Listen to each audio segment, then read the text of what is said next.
What's up guys, Walkman here for another video. Today we're going to be talking about some issues that people have been having with Skyrim's graphic extender.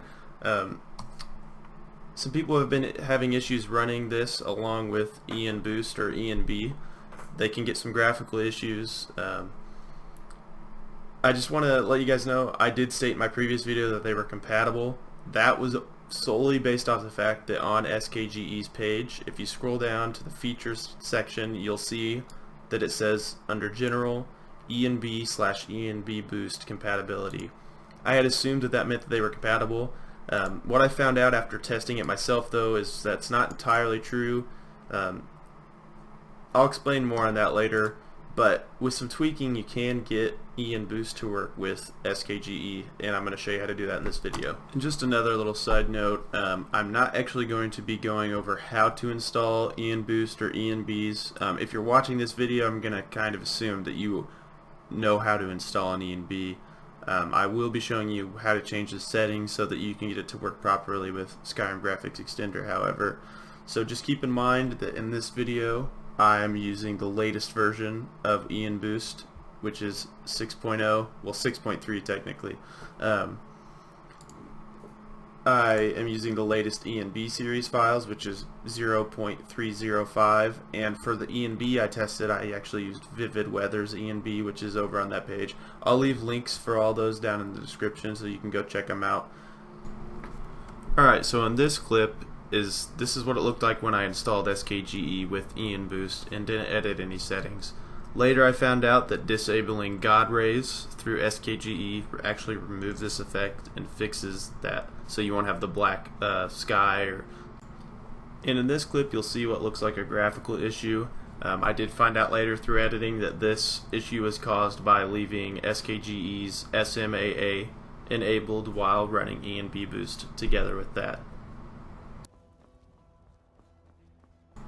Alright, so in the next few clips I'm going to be showing you guys the difference between vanilla, then ENB, then SKGE with ENBoost.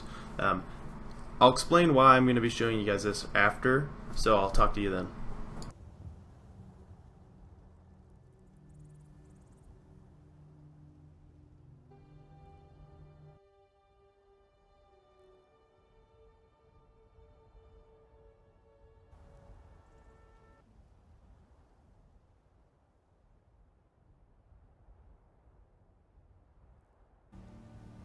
We'll pay whatever it takes, but we must have more swords. Need a blade? Imperial soldiers. You should talk to Adrian. I work for Bellathor at the General Goods Store. I spend a lot of We'll pay whatever it takes, but we must have more swords. I used to be an Imperial soldiers. adventurer like you. Then I took an arrow in the ear. What brings you to the market? I'm here to buy food, Nazine. I suppose you don't need to. We'll pay whatever it takes, but we must have more swords for the... Careful if you cross the river to the east. I just can't fill an order. Old Hajva Ironhand and his brigands are holding up. What brings you to the market? I'm here to buy food, Nazine. Come to chat with an Alright, so now that you've seen those comparisons, you're probably wondering why I showed them to you. Well, there's 2 points I really want to make about this video. The first being that SKGE and ENBs aren't really meant to work together. While if you did a ton of editing and a ton of disabling of features on both ends, you probably could get them to work together. It's not really necessary. SKGE is basically a better performing version of an ENB. If you really wanted SKGE to look like a particular way, you could just go into the files and edit them yourself. And it's my opinion that SKGE will eventually just make ENBs obsolete. It's already so customizable and so much better on performance. So yeah, that's the first point, being that I don't really think you should be using an ENB and SKGE together. Now the second point is, if you want to use them, it's possible, and more importantly, it is possible to use ENBoost with SKGE. If you're going to be installing a bunch of mods, you don't really care about the visual effects of an ENB, but you do care about the performance of ENBoost, or the stability that provides. You can still install that. So it's pretty easy actually. even without getting those errors I talked about earlier, or showed you earlier. So now I'm going to head over to Mod Organizer, and I'm going to show you guys how I fixed those issues and got SKGE working with ENBoost.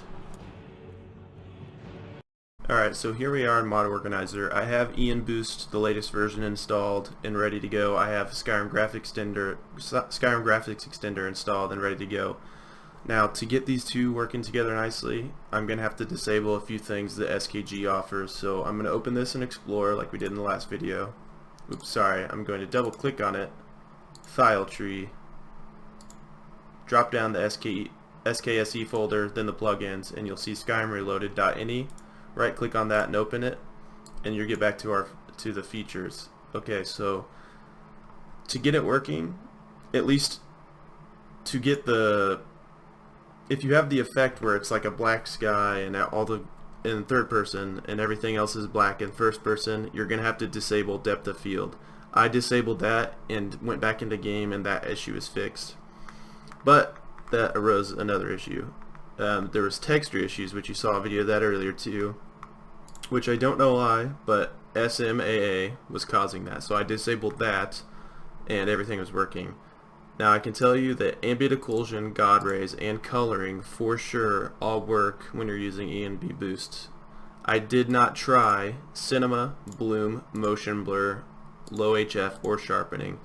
Those features do not interest me, so I did not try them. But I can confirm that God rays, ambient occlusion, and coloring all do work fine. Now, something I left out of the last video, because I didn't really think it was relevant, but if you are the kind of person that likes to play around with the settings and you want to customize SKGE even further, you can actually customize all of the effects even more. So if you want to change the colors of your games, you can drop down the Shaders FX folder and find the coloring folder and open up the coloring ini, and you can change all of these settings or all these values in each of these different things. Even in the ambient occlusion, there's an ini for that too.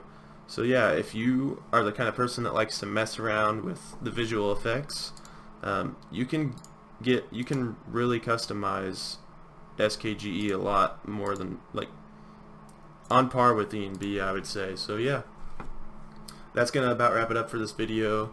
I hope this was helpful, and I hope you guys can get your issues sorted out. Thanks for watching, and I hope to see you in my future videos.